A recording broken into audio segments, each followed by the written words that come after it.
Hello and welcome to the Navy Blue Corner. I'm Ian and I'm excited to finally be joined by the great man Lockie. He is back, and those watching on YouTube will know that we're in the same room for, I reckon, the first time since maybe the first year we started this podcast back in 2020 almost? Well, you make it sound like we haven't been in a room, the same room together for 3 years. Recording, yes. I wish we'd done video episodes for those early days ones. That would have been nice, but here we are. But yeah, you are back. Vibes are very high because Carlton playing finals footy. We are playing this Friday night against the Swans. Lockie, you're finally back in Australia. You've been jetting around Europe, for those that don't know, and left me high and dry. But you're back. Mm-hmm. You've spent the week back in Melbourne. You went to the open training. Yes. Back in the atmosphere around the Carlton Baggers. How's it feeling? How was your journey going? What were the vibes like down at Archon Park? Well, I mean, as you know, I did plan this entire trip knowing that we were going to make finals, and I copped a lot of backlash about it when it wasn't looking good. So I'm glad it's all come to fruition, and now we're going to get C4 finals, which is nice. Yeah, Icon, my God, it was. Yeah, we haven't really talked about it, have we, at all. It was genuinely buzzing, as everyone that was there would know. I was kind of saying to Dad, the whole culture, you can just feel how different it is right now to in previous years. Like, it was great. Like, there was so much just general player and fan interaction, like, throughout the day. Like, the guys that were running laps, like Akers and Jay Sauce and the Irish guys, everything, like, lots of kids and people like chatting to them. And, like, it just felt different. In previous kind of open trainings, it felt a bit more like, I don't know, felt like they were on eggshells a little bit. Like, it was like them training and we're all spectating. This kind of felt like, yeah, we're all kind of in this together in a weird way. Which, I don't know, it just hasn't really felt like that before. So everyone was commenting on how high the vibes were, and it definitely felt like that to me. You kind of touched on it there, but have you felt this kind of maybe happiness or joy in the Carlton fraternity and the fans like this before? I know it was only an open training. You haven't been able to go to any of the games because you weren't even in the country throughout this massive run, particularly late in the season. Thanks for the reminder. Well, you decided to leave us. No, it was so that's your fault there. Maybe, I mean, people are a little bit concerned because you're back now. I know. But the form may go back to the way it was when you were here. I think, just to remind people, Lockie was here for the Gold Coast and the Hawthorn game. So it's not 100%. And we lost the Giants one. I'm glad we lost the Giants one. Otherwise, the curse would have continued. But open training, getting back to it, anything you can take away from it at all? I know there was the big talking point of there was a bit of a stoush.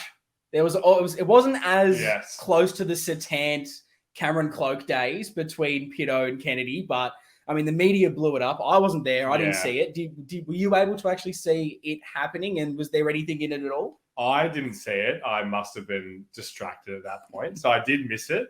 But one of my things that I kind of clocked just from general training earlier was that I thought Pitt was rolling around looking so good. Really? Like, just in the match sim and stuff, I was like, damn, please play like this in the game. Which I guess is expected that guys like him who are on the fringe of selection are trying harder, I guess. Yeah, I don't know. I'm interested to hear on your take on this thing. I mean, so many people are talking about it, and I feel like it's very different when we're we've won two games versus where we are now. I don't know. Yeah, I don't think there's anything in it, really. I don't mind it. I like that there's a bit of passion. I think if it got to the extent of, obviously, the Satan Cloak, where there's proper physicality involved, and the fact that you were there, you didn't see it. I've heard from a couple of people that were there that don't even recall seeing it or any aftermath of did something go on there? So nothing in it, just a bunch of guys that are fighting for positions, probably getting a bit fiery, and I'd almost rather them getting into that in training, showing that there is some passion, than them having no contact, because that's something I think I've heard from a couple of people from the open training, that it wasn't just because, sometimes these open trainings and whatnot, it's a couple of handballs, couple of kicks. Oh, yeah. They could just go through the motions. Apparently, it was a bit more physical. Apparently, there was a bit more fire to it. Do you think that the crowd helped? What was your kind of feelings on the training? Any other players to look out for as well? Yeah. Oh, my God. I could literally name so many. I think, it definitely felt like a different vibe. Yeah. It definitely felt like it had that pre-finals feeling, and that there were lots of guys that were trying super hard. Fish bit off a couple of beautiful right foot balls. Right. There was one where he like looked down at his foot afterwards. Like, did I actually just bite that off? Like, that was beautiful. So that I clocked. There was so many things. Yeah, and I guess it is kind of more the fringe guys. There was a few times where I was watching Cripper and I was like, he's kind of just going through the motions a little bit here. I felt like, which is great. Can you fucking imagine if he got injured during training or something and like, I don't know if I'd even end up going to the game in solidarity. But yeah, no, the vibes are definitely high, and yeah, and that's the beauty of this selection. Like, there are so many guys that could put their hand up this week. There's a lot, and pretty much everyone's fit. Saw a bit of the injury report just before we jumped on to record this, and there's like 4 guys on our whole list that are basically injured. Isn't that crazy? It's ridiculous. So now that give Andrew Russell 5 more years, sign him up. But now that obviously you are here, being a bit disconnected from it, not being in the same country, it might have been hard to believe everything that's happened. Is it finally sunk in that we are playing finals? I know a lot of people. There's so much hype around finals. We're excited. Everyone's excited, obviously. Yeah. Some people saying it's just finals. Like, I think the older generation look at how excited maybe we are because we haven't experienced much of this. It's not even success, but just being able to have the opportunity to play finals. A lot of that older generation go, like, this isn't the goal. The goal isn't to just make finals. It's to impact. It's to win premierships. So we shouldn't just be excited about this yet, and we shouldn't be necessarily just celebrating finals. Yeah, I get that. But obviously it is a big thing for people of our age. What's your kind of take on that mentality of caring about just making finals right now? Totally. I mean, I'm keen to hear what your take is on it. Like, I totally get the perspective of guys of like that generation where, this isn't the kind of lofty heights and standards that we were used to 30 years ago. Like, I totally get that. But we can't just go straight to winning a premiership. Like, there's such clear kind of like milestones that we have to get to on the way to that, as we've talked about. And this is just one that has eluded us for so long. Like, 10 years, we probably wouldn't have even made it 10 years ago if it wasn't for all the things that happened. Like, so, yeah. And I think thinking about like where we were when we were playing finals, even that, like, you know, like the Chris Judd era, like, we were so young. We were not invested in this community like we are now too. Like, I could probably count on one hand, like, the amount of Carlton mates I had then to like talk about Carlton with. So it's so different now where we've done this show since 2020, just so immersed in it all and the emotion of it. And there was times where it's like, is this team just not going to get us there? Yeah, no, 100%. And that kind of works perfectly into the next question that I had, which is from the rebuild from 2015. And it's been a long 10-year journey. Yeah. Plenty of ups and downs, plenty of coaches, plenty of CEOs, so much change throughout it. Yeah. Was there any real time that you kind of really doubted that we would be able to be in this position of making finals, of having an opportunity to go deeper into finals? Of course. Oh, yeah, I think so. Like, I feel like in like those, I mean, we could go into our podcast history for this. Like, I feel like somewhere. Yeah, I feel like the Teague days, we had set our expectations of finals, like that he was going to get us there. And when that was off the table, that was probably a moment where I was like, fuck. Yeah. Is it like going to be square one again? And I mean, the thought obviously slipped into our heads at some point this season too.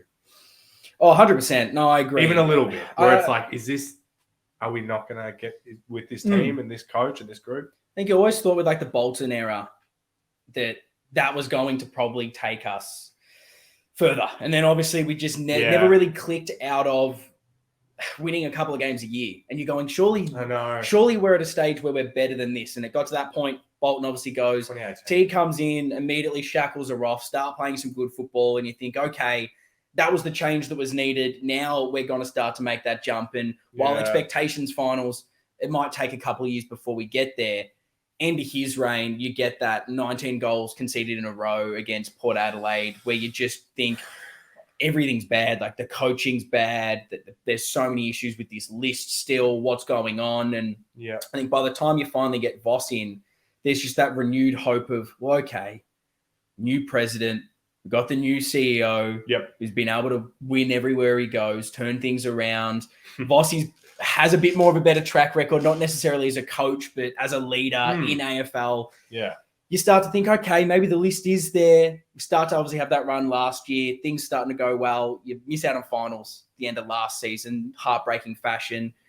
We went back and actually listened to the clip. You hunted it out to find out our reaction last year, end of the season, of will this loss make us or break us? And both of us were pretty optimistic, saying it's got to be the journey. It's got to be part of it that'll turn it around. And it's like that movie-esque script. Like if you were to write the perfect redemption, the perfect arc, it would have been heart ripped out last year, go on to use that as motivation and win it the next year. And absolutely, as you touched on, even this year, obviously we're in such a dark place, losing 9 on the bounce or something like 8 or 9 on the bounce. It feels like a blur. It feels like so long ago. It doesn't even feel like it was this season.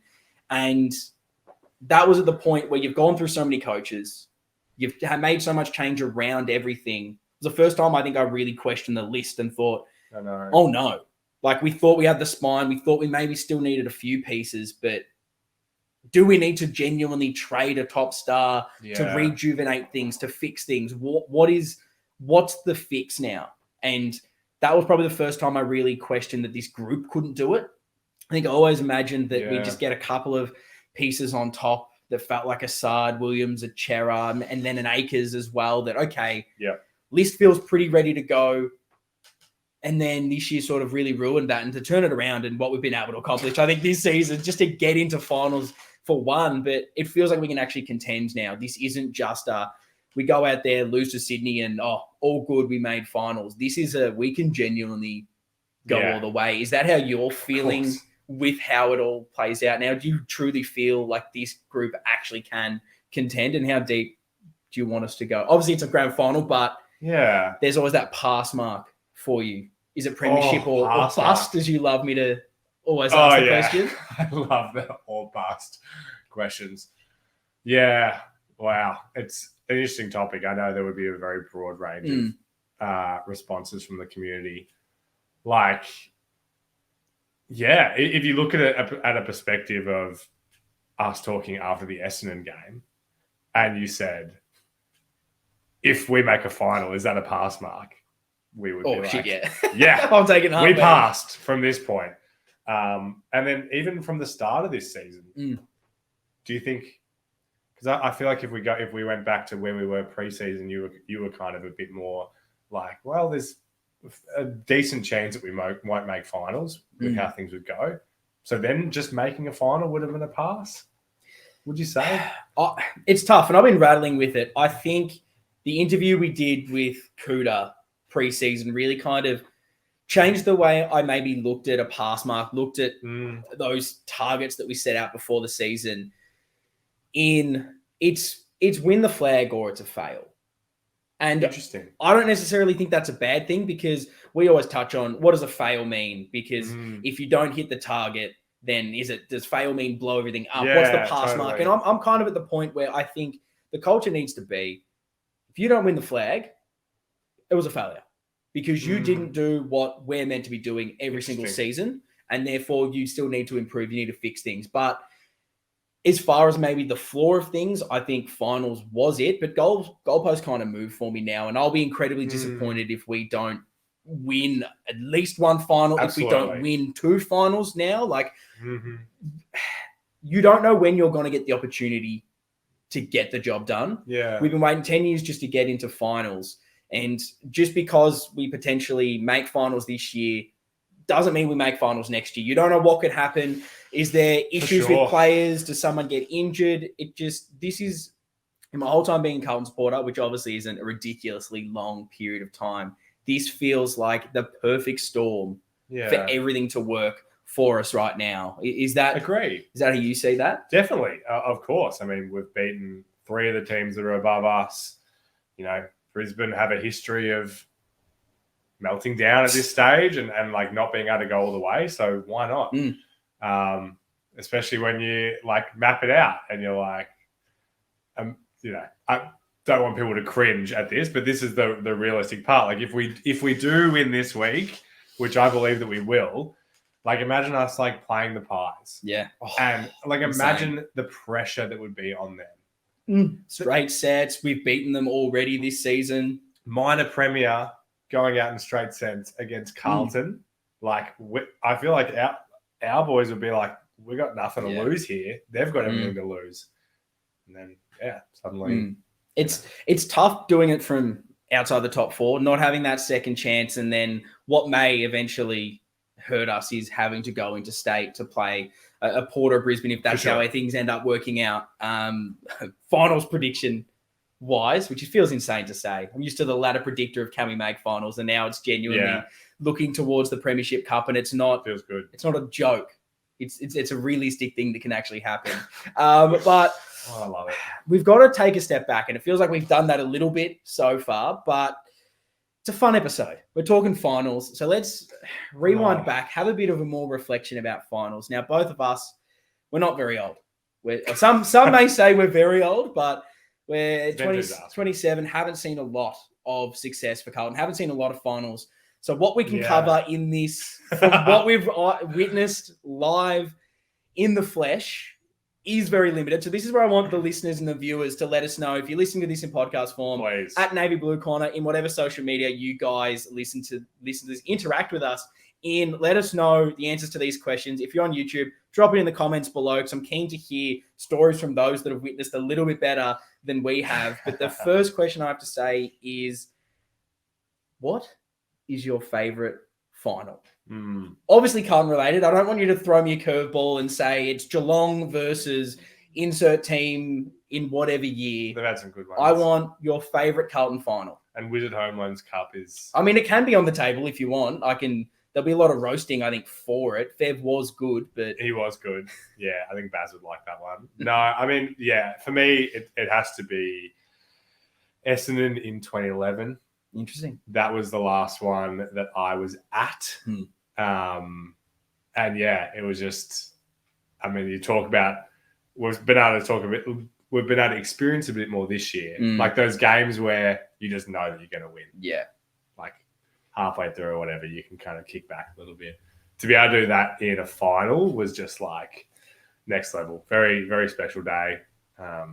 Yeah, remember it very well, even though we were like 15. Yeah, exactly. No, I feel like the answer should be 2013 for us, but I'm similar to you. For me, it's 2011. For most of those reasons, I wasn't attending the 2013. I wasn't there where I was for the 2011 first final I'd ever attended. Yeah. It's Essendon, and I think as well with that season there was a little bit more. What can Carlton do? Can we actually? Sure. Is this the birth of this team? We'd lost a couple of finals the years before, but it felt as if maybe this is the year Carlton. It all just happens for them and we can go on a bit further. Yeah. And like you said, to then go on in that game where it was done basically at halftime, and you just got to sit back and enjoy us absolutely smashing Essendon. It was just, you got to enjoy all the little moments, whether it was a tackle, whether it was someone's goal, all those little things you got to actually take in. Whereas I think 2013, obviously incredible. One of the weirdest, best games and circumstances of all time. Yeah. But because we weren't really expected to do anything, we finished 9th, and even winning a final didn't seem like a possibility. There maybe just wasn't as much emotion behind it because it didn't feel like it was going to springboard us to anything. Yeah. Whereas the 2011 did. But I'm very interested to hear what other people's are, because people similar age to us, I feel like 2013 is going to be the popular answer. I agree. And I'm keen to hear what they think, but knowing people that have actually seen grand finals and seen so many amazing prelims and semifinals, whatever they were called back in the day. I know they changed half of the names halfway through, but there's going to be some incredible hidden gems there that I'm probably going to spend the next week watching all of them, finding the highlights and going for it. But speaking of finals, what is your favorite finals moment? Something in game that you absolutely love when you think back about it. Yeah, well then... Definitely for that, it is kind of more of the 2013 moments, I guess. I mean, it's I guess they're cliche things, but they are for a reason. Like the Garlic goal and the Judd goal, I guess the two that stand out so much. And I've already watched plenty of times this week and will watch a whole number of times over the next few. the Mitch Robinson. I could have killed him. That's good. Could have killed him, and then just the turnaround, unbelievable. I love his face after he does it. Like what do you mean that's a free kick? What do you mean I've just cost the team a goal? It's just beautiful. It's just perfect. The Henderson mark running back as well. I think it was. Yeah. So many little moments in that game. I feel there was probably more moments in that one. Like, I definitely had the Judd goal. I think that this would be fitting commentary as well. It just makes that incredible. And that was the moment when you go, holy shit, we're doing it. We've actually done it. The other one would probably be, if I'm reminiscing about the 2011, it's the Judd screamer. Yeah, I know. That's the one. Everything else that happened in that game, you're just sitting back in your chair going, like, this is unbelievable. How good's this? And then Judd, I don't think he's ever gotten a foot off the ground, and then he's done that. It's just incredible. Like, one of the greatest marks to top off the day. It's like, holy shit, Judd's even taking speckies. This is absolutely ridiculous. But look, it's enough chat about the past. Enough time reminiscing. Let's crack on. Let's talk about Friday with one of the big segments. Normally, our build-up shows, we start off with this. We're quite a bit into this episode, but there's always time for it. Obviously, we want to win the game, but that's off the table. What do you want to see from this game? And if you're watching on YouTube, drop it in the comments. You're listening in audio form. Let us know at Navy Blue Corner. Slide into the DMs. Tweet at us. Do whatever you need to. Answer all the questions that we've thrown out. But specifically, Lockie, what are you wanting to see? Wow. Well, it's looking like it's going to be wet. Yes, unfortunately. As they say. Hail as well. I think one of the things that before I knew that, I was a bit kind of worried about was our ability to score and where that would kind of come from if, God forbid, Charles isn't on his game, or whether, Sydney try and go the route of let's just let anybody else kick a goal that isn't him. So maybe that's taken away a little bit, and the forward may not be as much of a factor. I think for me, I think some the external people are talking about this, but for me, it is like the midfield battle. Yeah, and us winning that midfield battle clearly, which we didn't do when we played them early in the season. I really don't see many excuses for us not to, with the personnel that we're going to have. Our best midfield of the year probably running out there. We got to be winning that, clearances, etc., etc. I think so. We're obviously, we don't. You can say we rely on the contested side. I just think we are a good contested side. Feel like we've got enough strings to our bow elsewhere as well. But it does seem, particularly if it's wet weather, that's where the game is, and it probably plays into our strength a little bit there. If it's more contested, we've got those guys that can get the job done. And it kind of goes a little bit to what the big thing I want to see, which is just pressure and hunt like I've never seen before. Because, and that's to the man in tackling pressure, and that's to the ball as well. I think that's been the big thing and the big change this season, second half. I have not seen us put on this amount of pressure, whether it's tackle pressure consistently, every single player chasing, hounding, and then doing the same for the ball. It is blokes diving, stretching out just to get a touch forward to someone else and putting their body on the line every single time. And that was probably the one thing in the GWS game that wasn't there. Yes. Which you can obviously understand why it wasn't there. I think in the Gold Coast game, it was also something that first quarter wasn't 100% there. Same for the St Kilda, sort of, I think, second quarter when they got on top. When that's not happening, when we're not bringing the pressure, that's probably when we don't play as well. And knowing it's a final, knowing the build up to this game, so many players playing in their first ever final. That's just what I want to see, because you see that intent straight away and you go, yep, game's done for me. Like, if I see that tackle pressure from the bounce, I'm going to be so much more at ease. Yeah. Just sitting there thinking, we're on today. It's such an interesting aspect of footy, because when it's not there, I feel like you could, you're sitting there like, why? Why is it not there? Like you said, the GWS game makes sense, but Gold Coast, it was like, we win this game and we're locked away. So where was it in that first quarter? It's so hard to put your finger on why it's not there, which is what makes me think it is just going to be there. Yeah. Like, I will be so shocked if we're sitting here in a week in tears recapping this and it's like, there was no pressure. There was no, like, that would just be so strange to me. 100%. Do you have any other things you want to see, whether it's an individual player that you want them to do something special? Oh, my gosh. Any other little moments that you could, if you were able to script out this game, bang, this is what I want to see?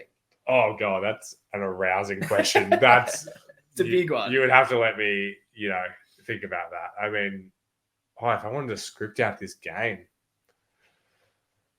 I don't want to say anything that's going to that could be used as receipts against me because I'm feeling really confident about our ability going into this game. So I won't say anything about the script that might pertain to that. I think one of the things, and I'm stealing a listener question, which we'll still answer and we'll get your answer from. I'd love to see that Carlton loving passion from some players that aren't the ones that we would expect. I like that.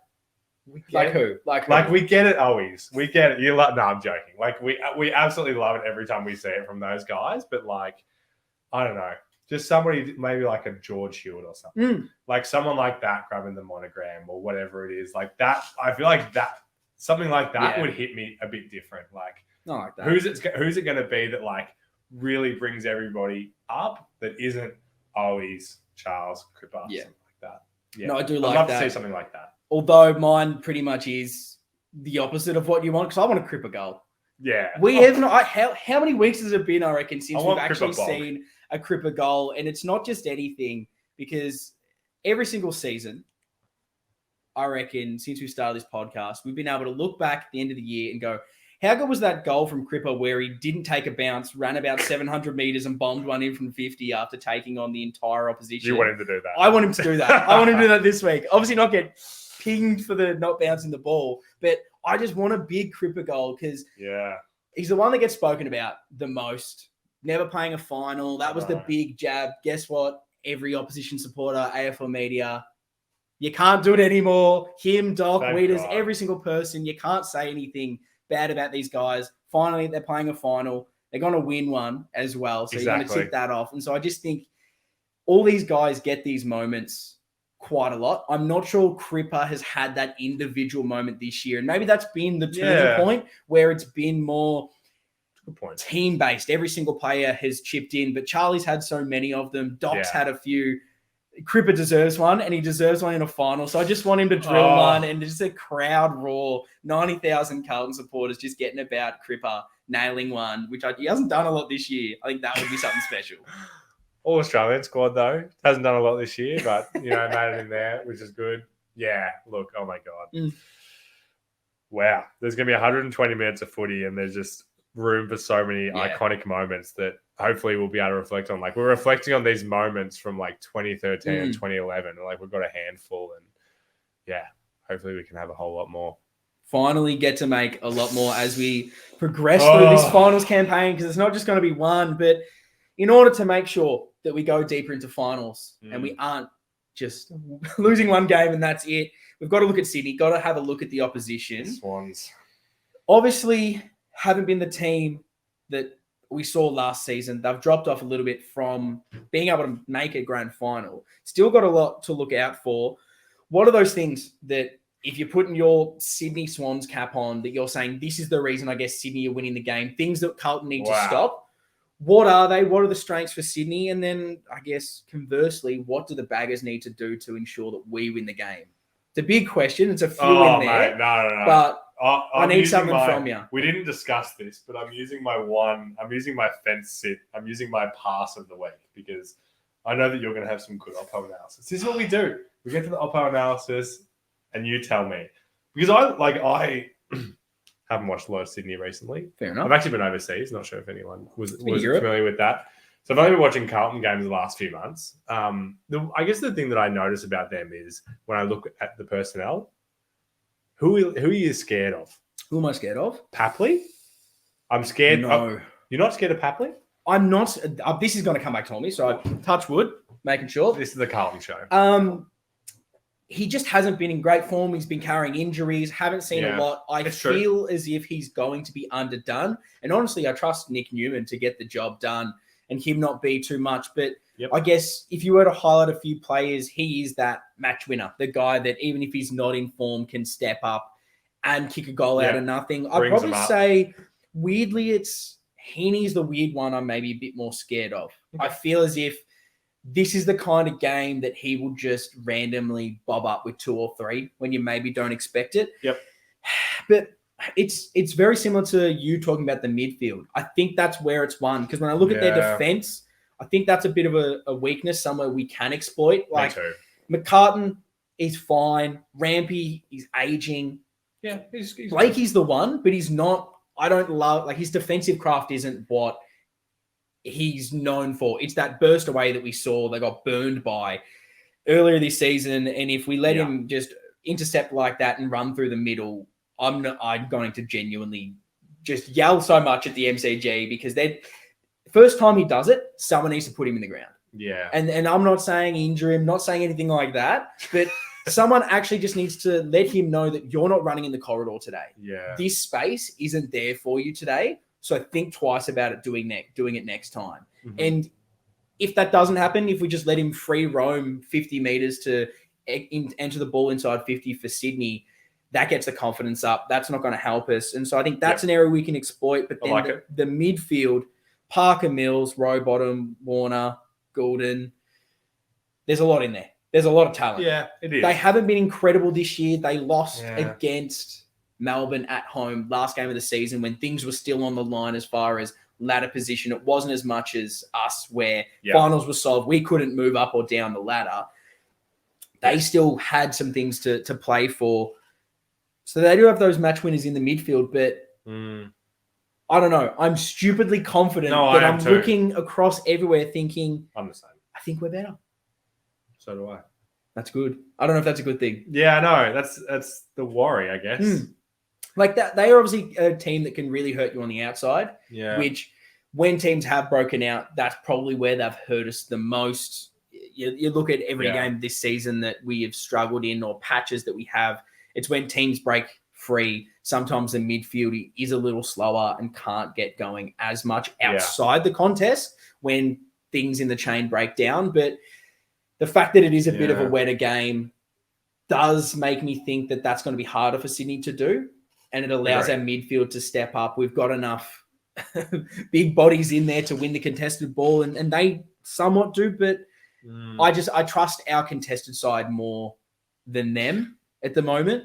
And then even if they do get the ball in the forward line, it's McLean, McDonald, and Marty Hayward as them tools.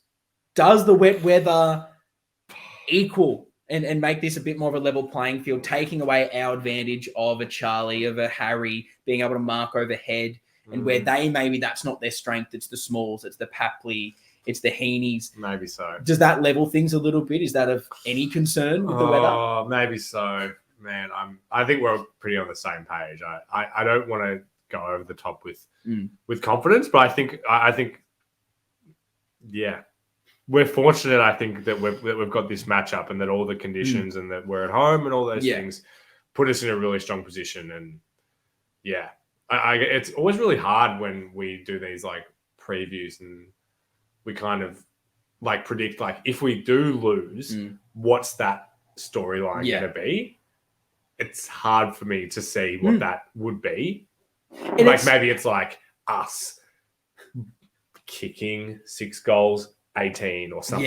Something like that, where it's like we lose it. And it doesn't feel like an arrogance that I think from the outside people think that. People would look at us talking right now being discrediting, I guess, Sydney's team, thinking we're better as like just pure arrogance. It's not that for me. It's a genuine just belief and confidence that I think we can get the job done. Yeah, me too. And I respect Sydney. It's going to be, I think it's still going to be a really close contest. But when I look at this team from everything I've seen, from the opposition we've been able to defeat this year, there's just this belief amongst this group that from top to bottom, every single player gets the job done. And we've got those X factor players that finals are built for.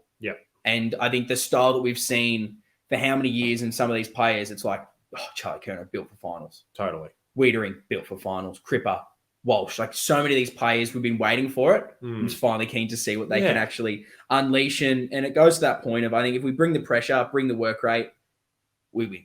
Yeah. That's the pressure is 100% the most important thing, really. 100%. Like, think about where that pressure was when we played them last time. It wasn't there. No. And we still probably should have won if we did kick straight. And obviously both teams were struggling at that stage. Things have turned around, but we've played the better footy this year.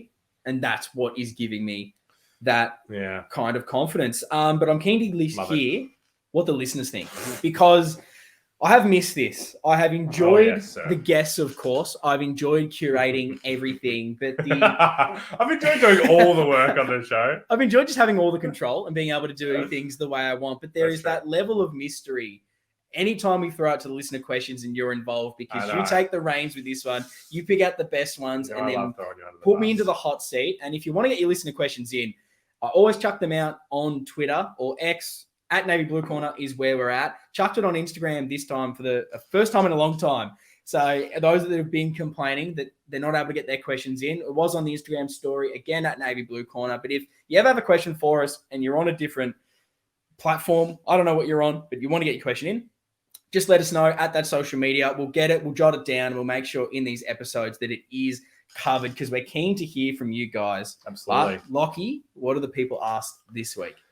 Thanks for giving me some time to get these up. I know you always padding for it beautifully. Well. It's a lot easier to do it in person because I can see you actually struggling to find that in your phone. It makes this process a lot easier than me just being like, "So you ready?" I'm looking on that screen and I've got no idea, and I hope you're ready for it. This is me just going through wondering what kind of question. Do I want to go a joke question first, big picture, specific? Okay. I'm going to pad for time even more. From @Frumpy45, currently have a petrol lawnmower, and I've been thinking about getting an electric one. Thoughts? Thanks. You've asked me about mowing lawns or any kind of manly task. Frumpy has asked, and they clearly think that we have some.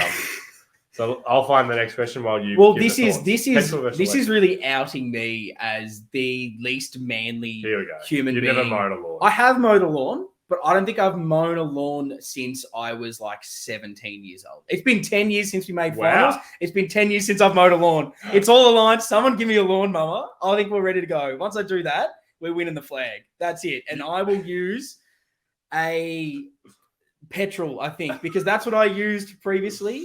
You get the little funnel out. You pour in the mixture that the dad told me to put in there. Otherwise, I still don't know if that was the correct one. If I was to do it myself, I'd have no idea, and I'd probably blow the whole thing up. So maybe that's it. Go the electrical, because you probably won't end up putting the wrong thing in there and blowing up the nature strip instead. What's your thoughts? You're a big lawnmower handyman around the house. Good with the tools. You've forgotten how this segment works, mate. This is not where I give any perspective unless I feel like it. I'll make a flat pack with an Allen key, but if I have to use a screwdriver, someone else can back it up. I'm not a handyman. So the thing about Insta questions is you can't see the names, only the @. So I'm going to butcher some of these names. But from @Tamartha, who do you reckon will be the most important player to stop the Swans? That's a big one. That's big. I honestly, and this goes maybe towards my arrogance, confidence, I haven't really been looking at too much of how we nullify the Swans. A lot of what I've been looking at for how we win this game is what are we doing positively? Winning the stoppages, winning the clearances, bringing the pressure, and maybe that's the negating side of it. But if I'm looking that way, I just think it's Wiedering, it's Kemp, it's those kind of guys, just being able to intercept and rebound for us, which they've been able to do the whole year. And it's a weird part where probably last year, all of these kind of questions, your mind kind of goes immediately to individual player. This guy's going to win us the game. This guy's going to do it. Whereas everything feels so collective of, well, if everyone buys in with the pressure, it's there. So I don't know if that's a big fence sit of not knowing exactly to nail it down to one player, because weirdly it is this collective, and to stop them, it's George Hill winning the ball first. It's Cripper putting on the physicality and wearing down the midfield, and then Wiedering to take that intercept mark and get things going that way. Totally. I think when you look at like our best wins this season, they are those full team performances where it's like, the role players are doing their thing. The stars are doing their thing. Maybe it comes down to someone in our offensive half stopping those Blakey runs like I talked about. Yeah. And that player needs to stop them rebounding and getting out the sides. Even the wing roll to stop their spread. Maybe it's a big Ollie Hollins is the guy to get it done. There you go. Dutchy. From our girl, Jess G. On a scale of 1 to holy fuck, how far into beast mode does Cripps go in finals? Everyone wants to know what Cripper are we going to get on Friday. Pretty docile Cripper. I don't reckon he really... 10 touches. It's just, it's another week. It's another opposition. Just go in there, get a couple of handballs, get a couple of kicks. No, of course he's going big. It's Cripper, and it's another reason why I'm so confident and excited for it. This team has been dying for this moment. You've seen what they were able to do motivation-wise throughout this period, particularly in that, the St. Kilda game and the Gold Coast game are the ones that I maybe draw so much more out of because they were, and the Melbourne game definitely as well, but those close games where we did everything to hold on. Yeah. And seeing how much it meant to them then, now you've got the occasion, the thing that these guys have been dreaming about. Cripps is going to go that other level, and him being able to have that extra 2 weeks off, I think you're just going to get the most beast-like Brownlow medal winning Patrick Cripps that you're ever going to see. Because these players know better than anyone. This could be the only time they ever play finals. This could be it. Literally. It could be another 10 years. They have waited so long. Do you get for that? This. Literally. You don't know what it could be 20 years. Anything's possible. You're never afforded anything. You're never given anything.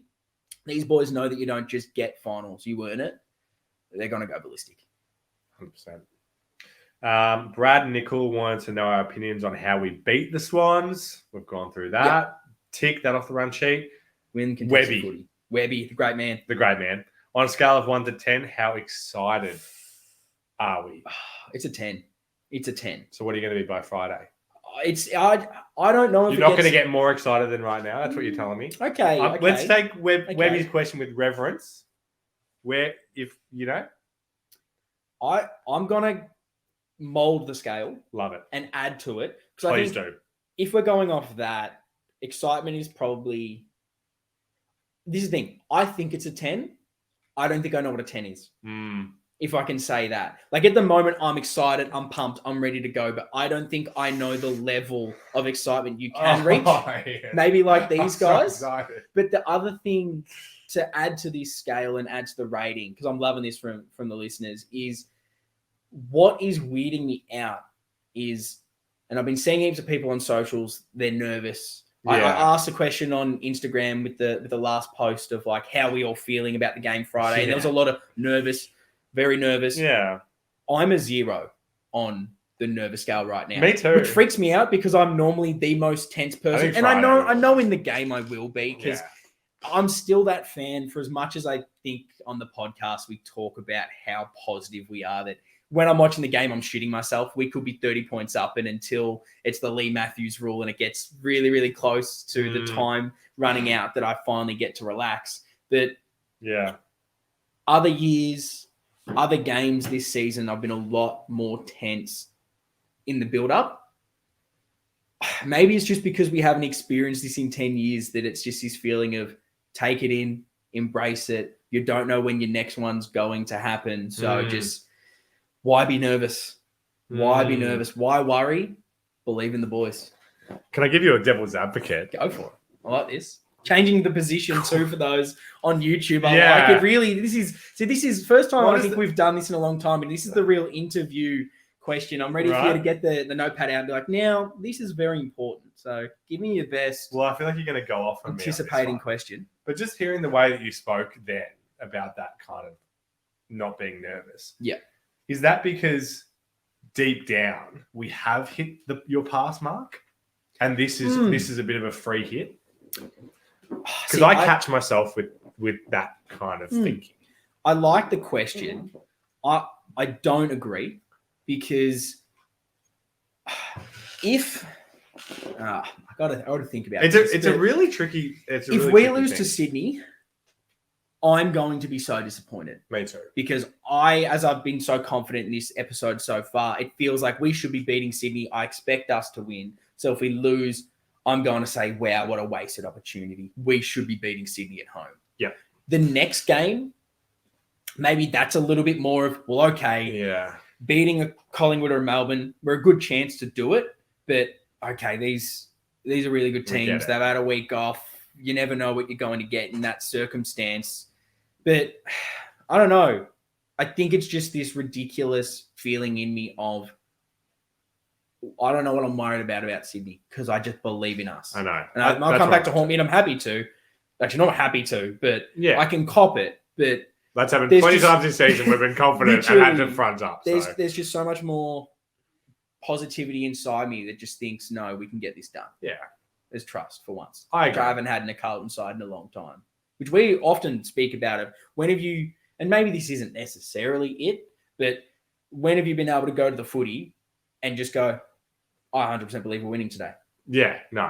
It doesn't happen often, and it feels like it's starting to happen because we've beaten the best teams.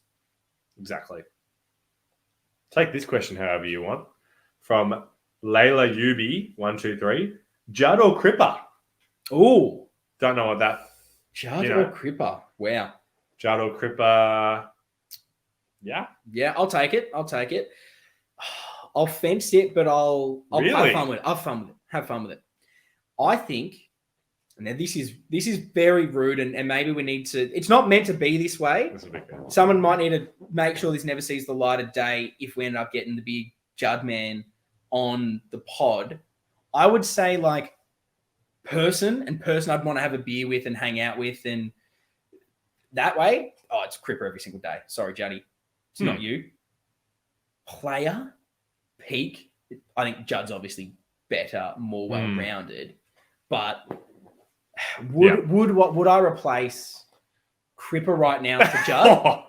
I don't think Carlton Judd. I probably should, because I think Juddy is one of the greatest players I've ever witnessed. But because of everything, the passion, and what I think the leadership that this group needs right now, I think it is a Paddy Cripps energy. That's the guy that's been there, the guy that has stuck by this club throughout this whole period. He could have left. He could have played finals well before this. So my money's on Cripper for that one. But I think skill-wise, it's tough, but it's Judd. There you go. Great answer. If you think that I'm going to give my 2 cents, can't be giving me wrong. that. You cannot be giving me that. That's what this segment is. And this segment is also merely a segue into talking about promotion for the selection table. Yes. And so Adrian asks, how much do things change at selection given the forecast? Yes. Interesting. My father, Mark, says the question, the answer everyone wants to have, will they play Pitt and TDK together? That's a lot. And Theo asks, what's the mix we should go for in team selection? The selection table, Wednesdays. It's Wednesday, 7 p.m. Pommy 7 p.m. in Oz at YouTube. And it's going to be a big one this week. For those that don't know, great man, Pommy, myself, Lek Dog, and then depending on their availability, because these two may be the most busy men in the country, Paolo and the great Terry. Hopefully we can get them together for the big finals episode, because we're selecting a team to play finals. There's so many selection headaches. And the best part about that show, while I'm out here plugging, is it's not just us making the team. We pitch our best 22s, and then we all get to vote. The panel and you listeners, it's live, 7 p.m. You get to be in the comments. You get to vote and select a few positions on the field with us. It's a lot of fun. So, yeah, Pommy and Oz at YouTube for the selection table, but get a bit of a taste for it here. The wet weather, it honestly hasn't made a difference in what I've been looking at when I've been looking at my team changes. Yeah. Not sure if it should, but like the big thing is, what are you doing with the big boys? And that question of, is it Pitt? Is it TDK? Is it both of them? What are you doing? And potentially in the wet, are you saying you don't want too many big lads? The issue with Pitternet is he's not useful anywhere else but the ruck. Unfortunately, he's not a forward. You can't do too much else, where at least a DeConing, you can float him around the ground. He offers a little bit more. Everyone knows that. Yeah. But in the wet weather, do you need a bigger body in the midfield to help with easing the congestion? And maybe that's where Pitto comes in. Yeah. For me, the weather doesn't change a lot. It's just get your best players out there in the system that has worked the best this year. Yeah. That's kind of what I'm looking at. I'm with you. What are you feeling? Yeah, I was, like I said, particularly after the open training, but even just kind of round 24 and everything, I'm like, get Pitt back in this team. I guess the weather does add a little bit to that. Okay. I'm interested. Keep going. Is there a fence around here? There's a balcony, but it's under construction, so I wouldn't. I think I'm still in the boat of bringing Pitt in, because the fact of the matter is we pretty much we've hardly lost a game with Pitt and TDK together. What did you make of Harry in the ruck? Because that's kind of the alternative when you look at this. Unless you've got someone else you can see taking over that mantle. Silvani injured, in a final. It didn't look great against GWS. But I wouldn't give up on it for next year either. I think it's something we need to work on, because I still probably am similar to you, I assume, because we're always aligned, that I don't see those two, Pito and TDK, maybe being the rucks going forward for the next couple of years in tandem. It's been okay, but one of them has to be a better forward. Yeah. And the way De Koning has evolved over this season, his progression, I now kind of see him higher than Pitt, which absolutely, I think in the big moments he's stood up, and maybe Pitt hasn't been 100%, and these couple of weeks will help you. You touched on it. Looking at open training, he looked like a beast. He looked back to maybe what we saw at the start of last season. For sure. When you're looking at it, if I'm saying De Koning has maybe jumped ahead of him as far as who I rate as the number one ruck, then Pito's not a number two. Because he can't be that forward unless he really works on his craft. I'm not sure he can be the guy around the ground like a Gawn that you float him to be the intercept behind the ball. Yep.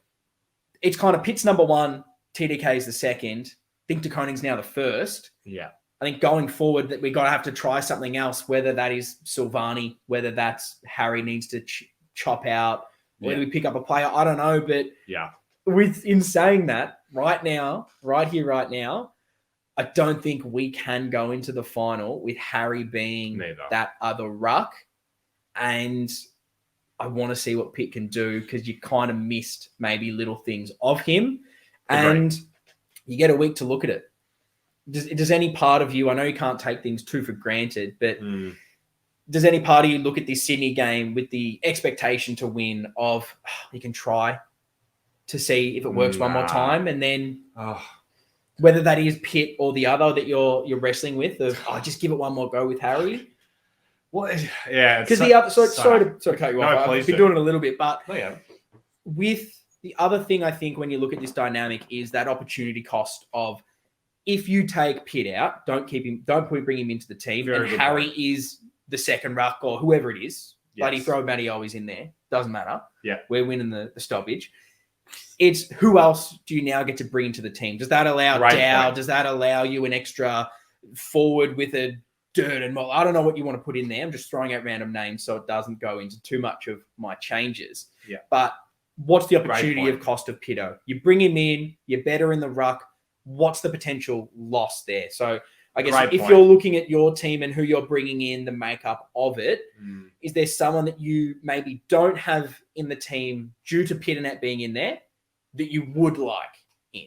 Of course. And who is it? What are you kind of looking at? I mean, you make a very good point. It's not just what's a better team, Harry and TDK or Pitt and TDK, because Harry's going to be playing regardless.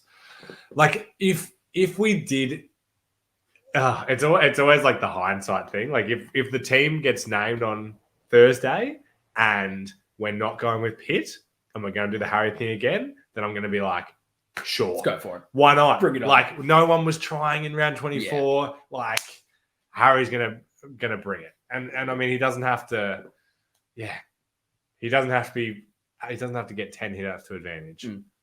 He just needs to not get smoked. Yeah, but yeah, I mean there's too many guys to even name who I would also want in this team. I want you to go through yours because they're on the screen, and I'll compare them with my note here. Too easy. So on my team at the moment, subject to change between now and the selection table because I flip-flop exactly the same. Like anyone else. Oh my God. Have we got the same team? Aligned? We've even got the same sub? We've got the same bench apart from one player. Ooh, okay. So go off. Very similar. So yeah, look, my team at the moment, I like to go in blocks. I'll go my back 7. I'll go my midfield and I'll go my forwards. I think that's the easiest way to do it. It's the way I like to balance my teams out. And so the back six is Kemp, Wiedering, Newman, kept Chincotta, McGovern, Sard, and I've kept Fish over Boyd. I think that's the contentious thing at the moment. Keen to discuss that. Yep. Why have you gone Fish over Boyd at the moment? Or maybe kept a Chincotta, who's also that other one that some are saying to move out of that position, / not just throwing Doc into defense as that last defender. I think the Fish thing is mainly like continuity. Yeah. Just the fact that it's been some time now since Boyd's been in the AFL side, which is such a shame that he's obviously missed all this for what he did with that tackle, which feels like a lifetime ago. So Fisher hasn't really put a foot too wrong. Yeah, since coming in. It's tough. Like, has a really bad game last round. He has an okay game. He's still had a ton of the ball, though. Yeah. I know it. It's those big errors that you remember. I don't remember anything Fish did except the giving away a 50-meter free kick, allowing GWS to get a goal against the runner play for the dumbest thing I've ever seen. Yeah. Just not giving the ball back to the player, just throwing it on the ground. Yeah, I guess. Part of you goes, is he going to do that and cost us in a final? And then you try to say, no, it doesn't matter. And then there's that other one in defense where he gets the ball. There's really no pressure on him. And he immediately puts it on his foot and it's like he shit himself, not to be too harsh. Yeah. But that was a little bit of a worry. Yeah. It's just hard to say one game is everything after a couple of really good games. I'm trying to chalk that up to everything was so dysfunctional. We weren't playing great. I agree. It all played into that. And the continuity, I think, plays a big part. And then my last thing is really just versatility with Fisher. Yeah. Because when I get to my team, when I get to what I'm doing, because Piternet's in and I'm maybe losing that extra half forward wing rotation, I'm losing a bit there.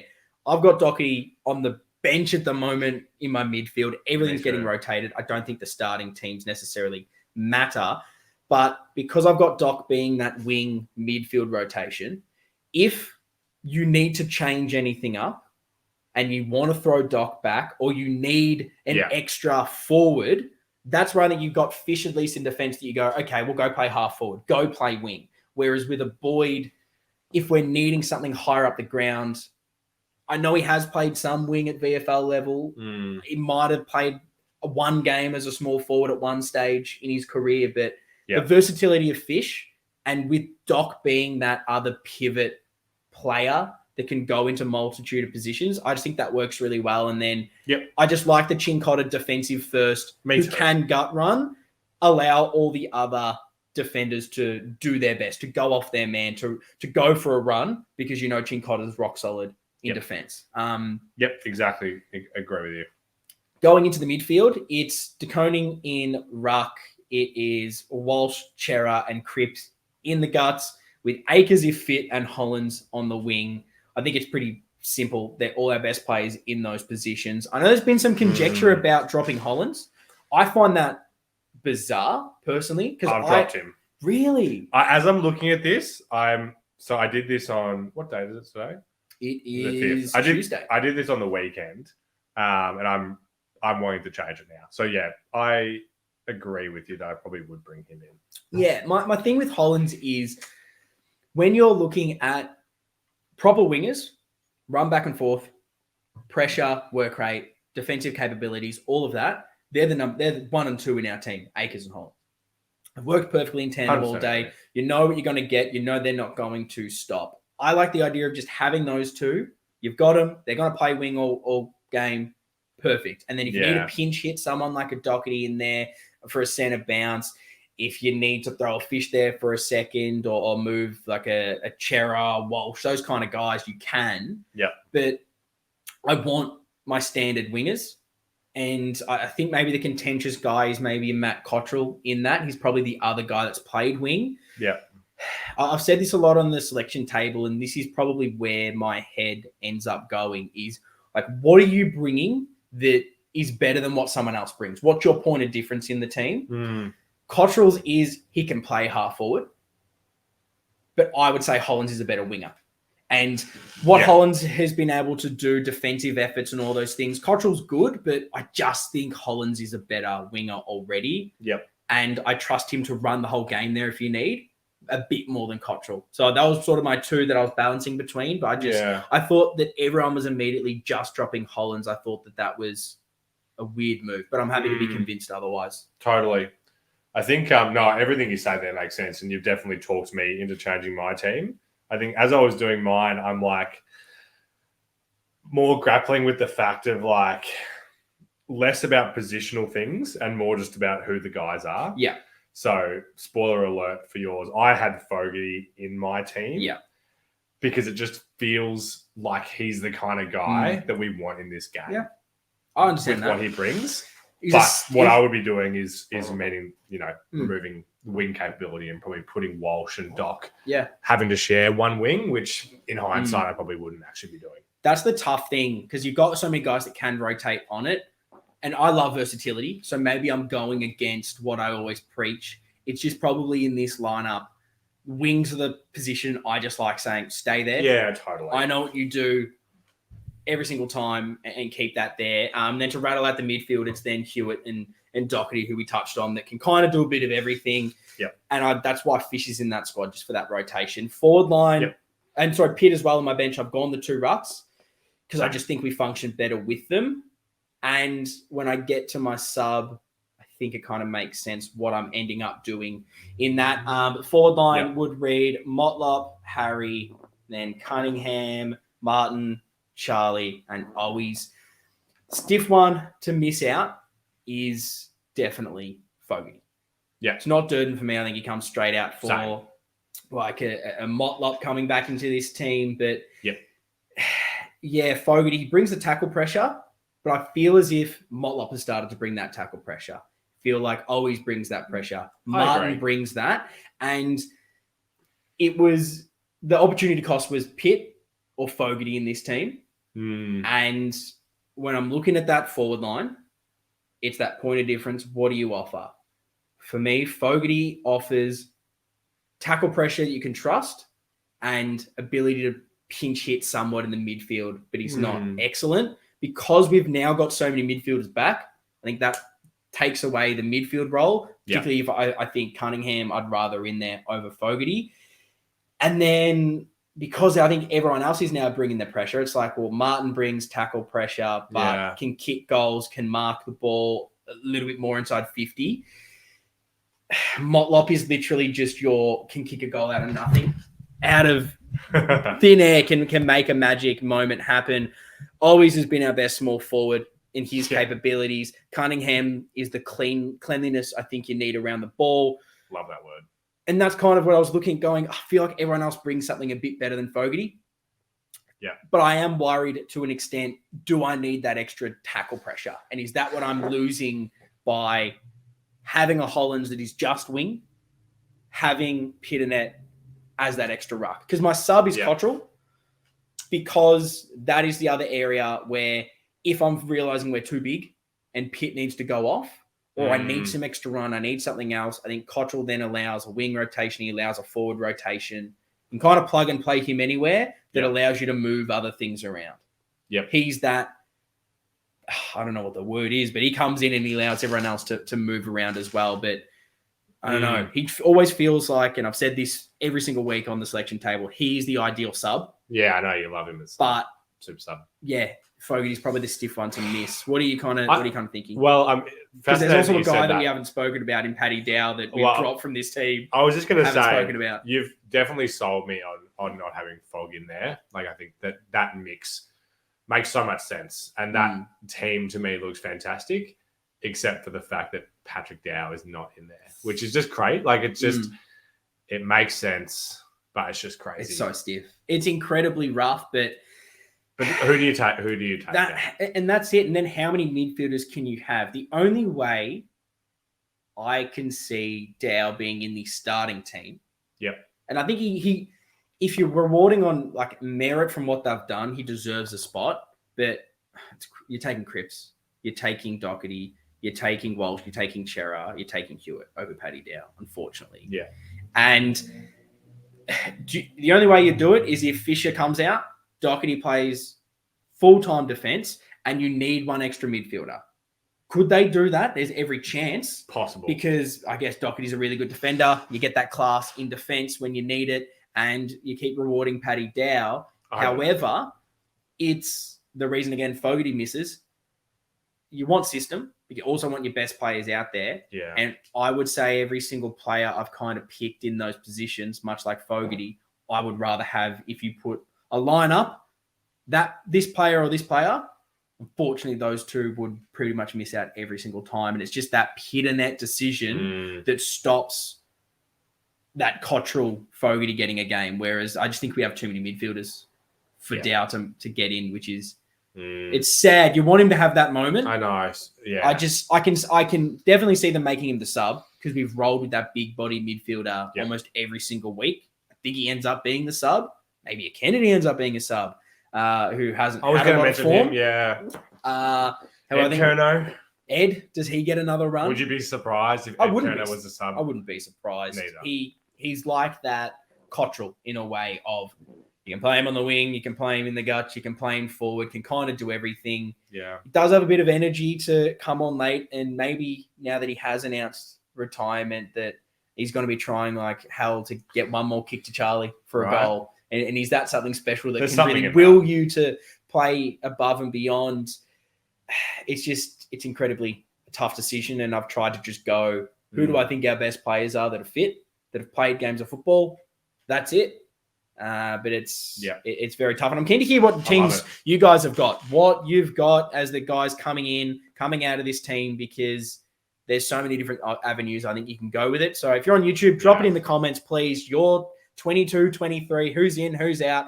And if you're listening in audio form at Navy Blue Corner on whatever your social media platform that you engage with us is, Lockie. Yeah. That's the team changes that we're about. It's a good-looking team. It does look very good, and it's going to win a final. We've still got a little bit to go before we finish this episode. Yes. But one thing that we won't be doing tonight, but we will be recording to be out before we go live Friday night, Carlton v Sydney for the game. We've touched on it being 10 years since we last played finals. It's also 10 years since we played Sydney to kick us out of finals. They were the last team that we played in finals in 2013. Wasn't a good game, but nonetheless, we are going to be doing something that I haven't seen anyone else do. So I'm hoping this episode doesn't come out now and then everyone else decides to steal the idea and we look like idiots. That's on me. I'm going to be clipping this audio and we're going to say that we're the ones that came up with it. What is it? It's the 5th of September, 10 p.m. Yeah, so if anyone else puts this out beyond that time, you'll know. They're cheats. They've stolen the idea from us. We've copyrighted it. You'll see our lawyers. It is, though, a combined 22 with the sub. We're going 2023 rules.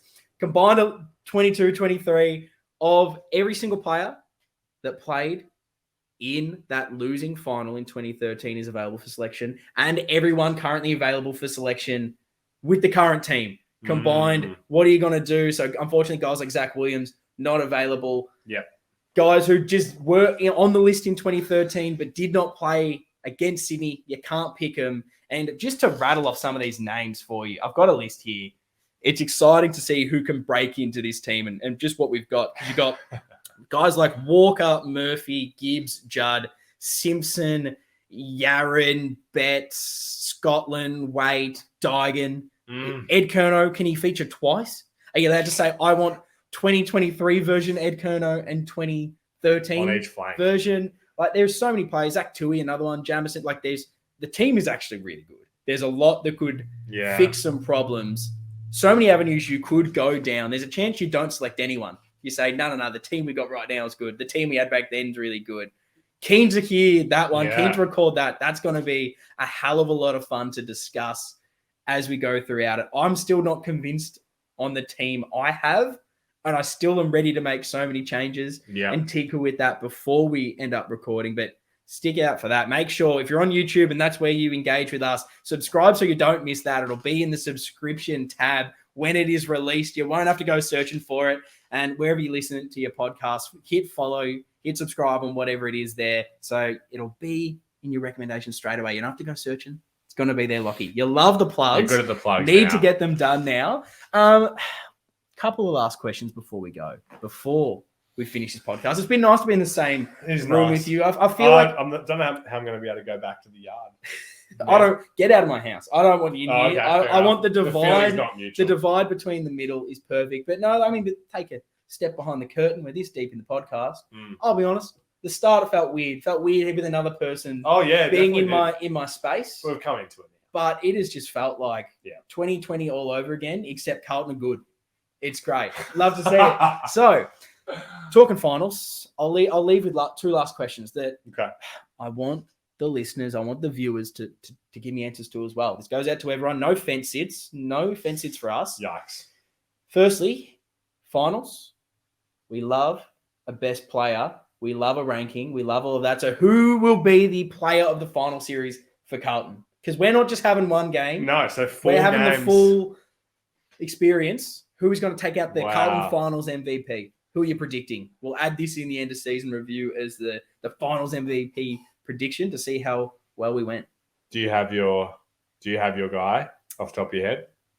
Oh, I could think of one, but this is where I pitch to you, hear yours, and steal your answer. Well, I'm trying to think of a reason why it wouldn't be Cripper. I agree.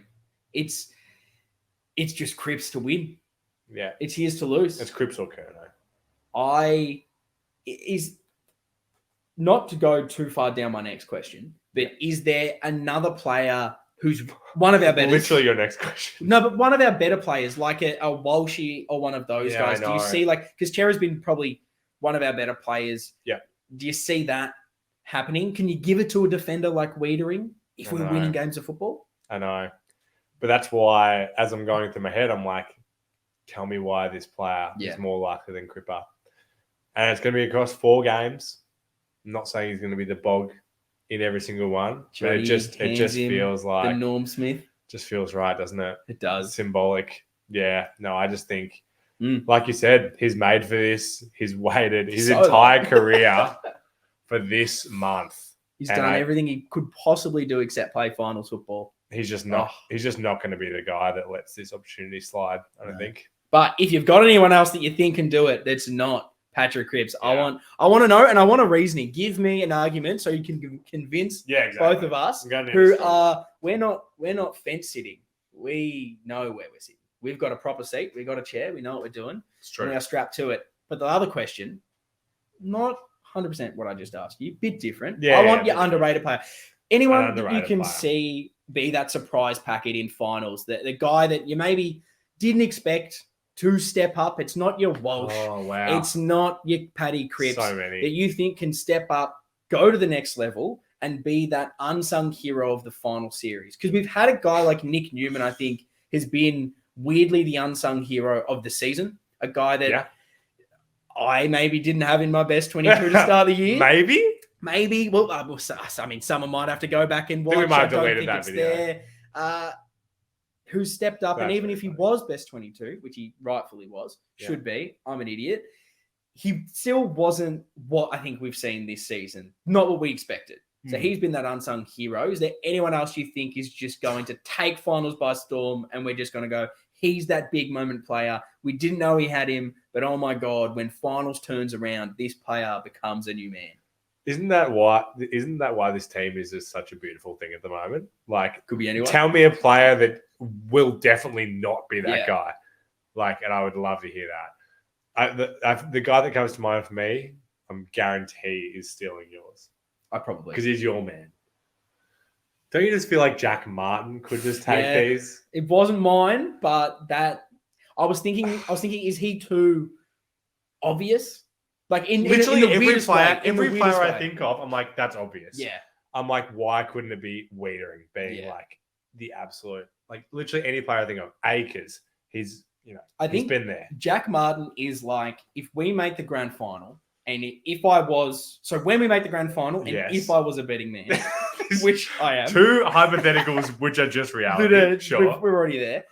Jack Martin is getting a very gamble responsibly amount placed on him for the Norm Smith, because he just is that player that will have that. He'll kick the match-winning goal. He'll end up kicking 4, laying a record number of tackles for a forward player in a grand final. He's just going to be that magic starter for us. I can just see him having an absolute field day. He's built for those kind of moments. Yeah.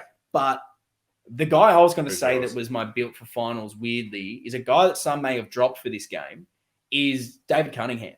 Interesting. Okay. I know he maybe hasn't been as good as we all expected. There's just a part of me that sees his cleanliness under pressure. He's that guy that when everyone else is fumbling around with it, it's in the wet. You're like, is he wearing the Travis Cloak glove that Hutchie wore on the Sunday footy show?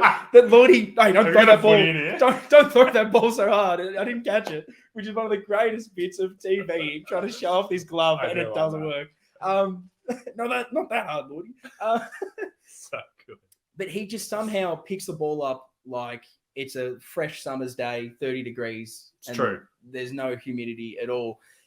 I feel like there's a moment in these games where you need that, and he's just going to get that, not necessarily to the extent of the Matty Scarlett toe poke in the grand final, but there'll be one of those moments that Carlton fans will look back on of like, how good was that handball out to Cripper? How did he get that out that won us that, or was one of the key moments of the game? And you look a couple of plays back and go, that handball from Cunningham is gone down in folklore. Love that. And that's the kind of thing I'm hoping for. The other obvious one, I think, is just Motlop, because he just has the you need a goal, you don't look like you're about to get one, or he's kicked a straight banana somehow that's gone straight to the middle. I don't know how he does it, how he shapes to kick those, and it looks like he's about to kick it out on the full because he's directly in front about to snap it. It just goes gun barrel straight, but he's the king of those. It's good. I mean, we could rattle the whole list, but is there anyone else? We should get some more sound bites so that we can use this as we restart our TikTok account. You go. Give us one more. I almost need to look at the list here. Who have we got that can be that match winner? Oh, it's tough. It's brutal. I feel like, again, everyone's way 12 because we've got too many superstars in this team. Like, who's the other midfielder? What a place that you know who's going to do it. Anyone for you? Yeah, it's all just so obvious. Like, why? Like, you just feel like Doherty's made for this. Yeah. Like, we're just drop punt, set shot goal. Exactly. We're expecting him to have 30 and kick a goal and have 600 meters gained. That's just what we're expecting from him in a game like this. The only other one I can think of that others have spoken about, and maybe Pitt allows this to happen even more, because the best we've probably seen out of De Koning has been late in games when you've got Pitt there to maybe take the reins early. You get a fresh Tom De Koning late, but him to take over and be the match winner, to have those big key moments and just win the ruck duel, do everything around the ground, take the big, you just need a mark. Like, because I think back at that Melbourne game where he runs 50 meters out of nowhere and gets the fist onto it. Little things like that is my David Cunningham handball that I'm thinking about. And De Koning could be someone that there's potential for him. He's shown a lot this season, but is this his moment? But I want to hear from the listeners. I want to hear from the viewers. He's very interactive today. Probably the most I've asked from you guys. Give us something. But I'm going to be in the comments. I'm going to be all over social media at work because I want to be taking in all the baggers content. I don't want to be doing my job, basically. If you listen to this as my employers, you're not listening, so don't worry. I'm definitely going to do my job. Won't be on my phone all day. But no, I want to hear from you guys because maybe it is Fish. Maybe it is Fogarty that's going to step up. I'm very keen to hear. Do you have anything else before we end this episode? Anything at all for me? I think so, mate. We're going to chat tomorrow night. We're going to go even further into the past, chatting ex-Sydney games. It's about time we get one. Two in the 2010s, we lost both of them. Yeah.